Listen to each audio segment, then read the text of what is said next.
नमस्कार, मी सुवर्णाज रेसिपी मराठीमध्ये तुम्हा सर्वांचं खूप खूप मनापासून स्वागत आहे।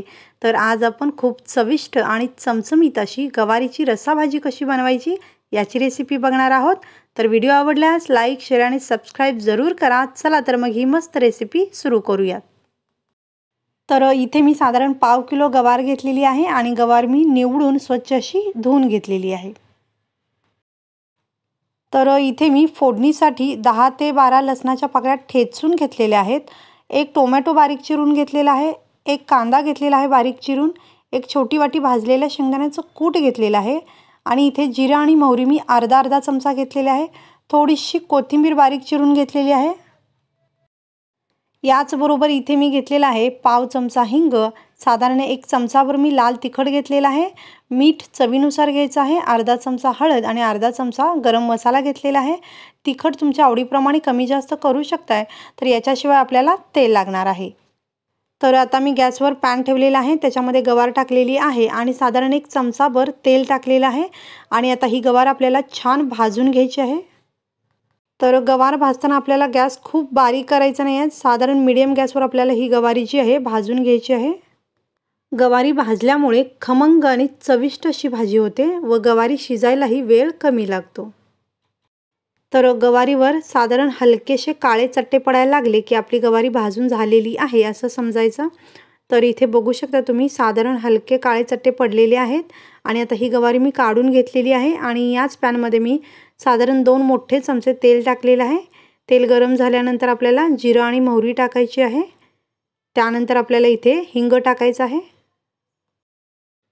ठेचून घेतलेला लसूण टाकलेला आहे, लसूण सुद्धा मी हलकासा परतून घेते आणि आता याच्यामध्ये कांदा टाकायचा आहे। कांदा सुद्धा आपण तेलावर परतून घ्यायचा आहे,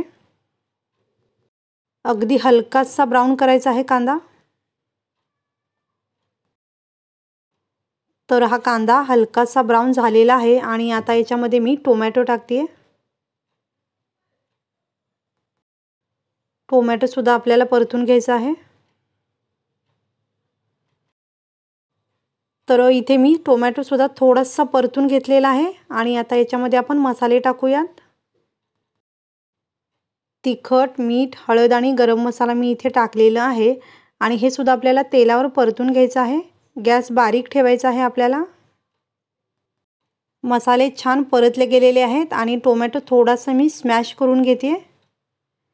तर हे सर्व मसाले आपले भाजून तयार झालेले आहेत आणि आता याच्यामध्ये मी शेंगदाण्याचं कूट टाकते आणि हे सुद्धा आपण थोडंसं मिक्स करून घेऊया।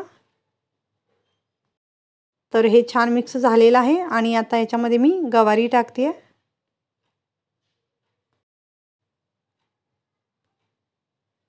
तर गवारी सुद्धा आपल्याला मसाल्यांमध्ये छान मिक्स करून घ्यायची आहे। तर इथे मी शेंगदाण्याचं कूट एक छोटी वाटी घेतलेली आहे। तुम्हाला जर जास्त आवडत असेल तर जास्त घेतला तरीही चालेल किंवा मग सुकं खोबरं मिक्सरला थोडंसं फिरवून टाकला तरीही खूप छान लागते भाजी। तर मिक्स केल्यानंतर आता मी याच्यामध्ये पाणी टाकलेलं आहे। तर साधारण 1 ग्लास मी इथे पाणी वापरलेलं आहे। तुम्हाला कितपत ही रस्साभाजी करायची आहे त्याच्यानुसार तुम्ही इथे पाण्याचं प्रमाण टाकू शकता। तर थोडीशी कोथिंबीर टाकलेली आहे मी आणि परत एकदा मिक्स करून घेतलेलं आहे। तर एक उकळी काढून घेऊया। तर छान उकळी आलेली आहे आणि आता याच्यावर मी झाकण लावलेलं आहे आणि गॅस आता मी बारीक केलेला आहे आणि बारीक गॅसवर आपल्याला साधारण 7 ते 8 मिनिटे ही भाजी शिजवून घ्यायची आहे। तर इथे साधारण 8 मिनिटांनंतर मी झाकण काढलेलं आहे आणि खूप मस्त अशी ही भाजी दिसत आहे। तर एकदा मी छान हे मिक्स करून घेतलेलं आहे आणि अतिशय सुंदर अशी ही रस्साभाजी तयार झालेली आहे। तर गवार आपली शिजलेली आहे का ते मी चेक करते। तर इथे गवार छान शिजलेली आहे आणि ही रस्साभाजी आपली मस्त अशी तयार झालेली आहे। तर आता मी गॅस बंद करते आणि ही रस्साभाजी काढून घेते। तर ही खूपच चविष्ट अशी रस्साभाजी तुम्ही चपाती, भाकरी, भात कशाबरोबरही खाऊ शकता, खूप छान लागते। तर ही रेसिपी जरूर ट्राय करा आणि कशी वाटली मला कमेंट बॉक्समध्ये कळवा आणि तुम्हाला जर हा व्हिडिओ आवडला असेल तर व्हिडिओला लाईक करा, शेअर करा, चॅनलला सबस्क्राईब करून बेल आयकॉन दाबा आणि हा व्हिडिओ पाहिल्याबद्दल धन्यवाद।